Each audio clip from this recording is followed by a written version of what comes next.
All right, well, good morning, Mr. Yochum. Thank you for sitting down and talking with us today. We appreciate it. You're welcome. Glad to be here. I do. Will you start off just by introducing yourself and telling us what you do for the West Ada School District? Certainly. So, Joe Yochum, I'm the Assistant Superintendent of Operations for West Ada School District.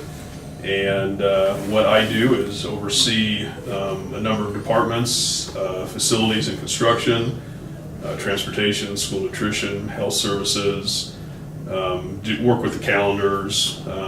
So basically it's really the operational side of the house. How long have you been with the West Ada School District? 27 and a half years. Congratulations. Yeah, thank you. That's awesome. What would you describe as some of the more rewarding aspects of your leadership job? I think the rewarding aspects of the job are the opportunities I have to support the educational mission of the West Ada School District. So what inspired you to be a leader? And whether that's the capacity you're in now or some of the other positions you've held in West Ada, what was that first thought that went through your head about being a leader? It's a good question. I don't know if I could I don't know if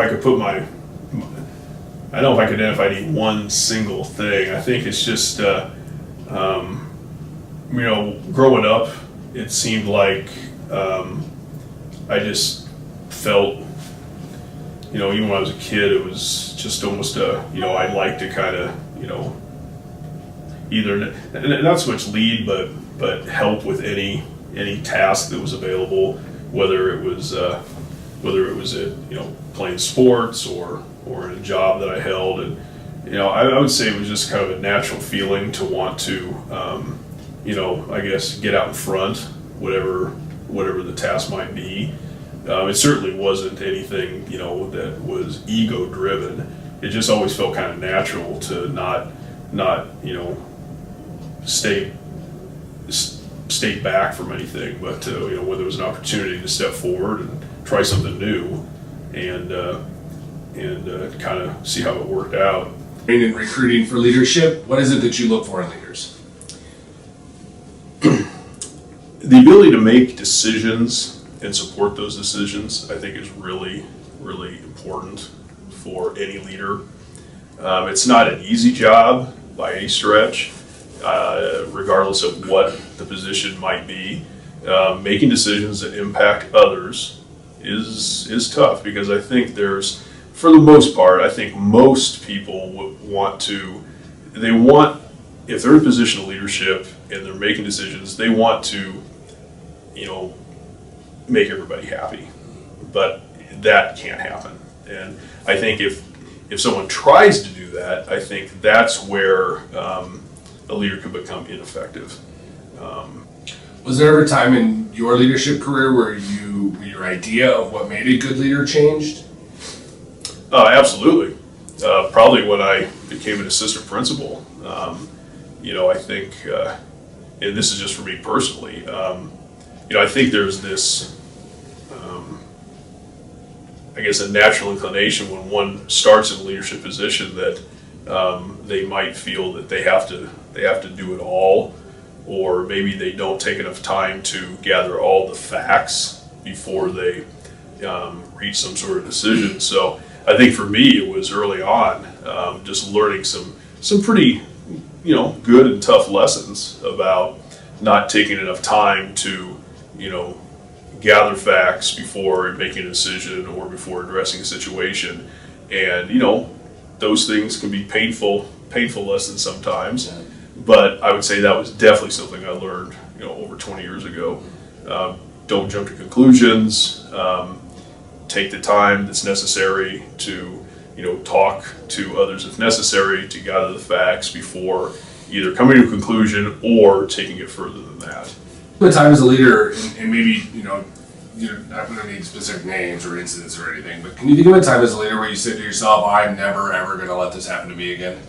Absolutely. And that was early on. That was where I, moved into administration, and I think I kind of alluded to this earlier, where I jumped to conclusions. I took one person's side of the story as fact and didn't do enough due diligence to talked to others and really was quite embarrassed because it was totally on me for not checking things out thoroughly before I had a conversation with an individual. And it turned out to be there was a total other side of the story. So, yep, that was a huge lesson, and I'm glad I learned it early on. So that I can say, yeah, I'm not going to do that again.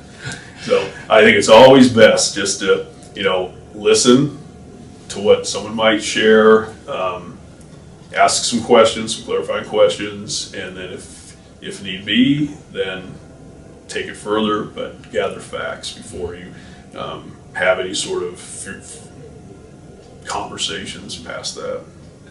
What words of advice or maybe warnings would you give to somebody who's new in leadership? Don't be afraid to ask questions. I always used to tell new teachers that you're new, it's a new career. I expect you to ask questions. I don't want anyone to ever think that they're wasting my time or that that they're bothering me when they come and ask questions, because I want you to ask questions. If I don't, I used to say, if you're not asking me questions, I'm going to get worried, because where are you getting your answers? And there's always questions if you're new. So I would say to new leaders, don't be afraid to ask questions. I certainly ask questions all the time, and I've been doing this for over 20 years. And don't be, it's not a sign of weakness. What it shows me is someone's curious, someone's inquiring, someone wants to learn, and they want to, add to their knowledge base for this position that they've been hired for. Okay. What would those be? Would that be a similar word of advice or warning to maybe somebody who's a veteran? You said, after 20 years, you have that. Yeah. I think we're a veteran leader. Don't get too set in your ways.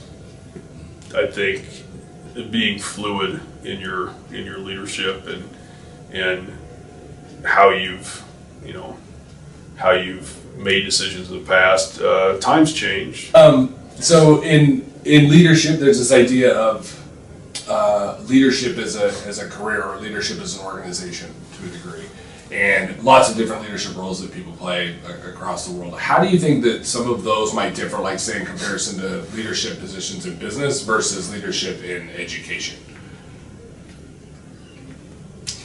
Well, I think leadership in education is definitely more, there's more interpersonal, I think. I think that's really key. I think we oftentimes will ask for input and feedback from those that we are supporting and those we're leading, and that feedback for the most part is oftentimes used, whether it's creating a school calendar or professional development activities. But I definitely think interpersonal. Now, never having worked in a leadership role in the private sector, that's a little bit, maybe they do that. I'm sure there are some companies that are very good at that. And maybe there's some companies that aren't. But for ours, I would say that interpersonal piece is really a big part of it.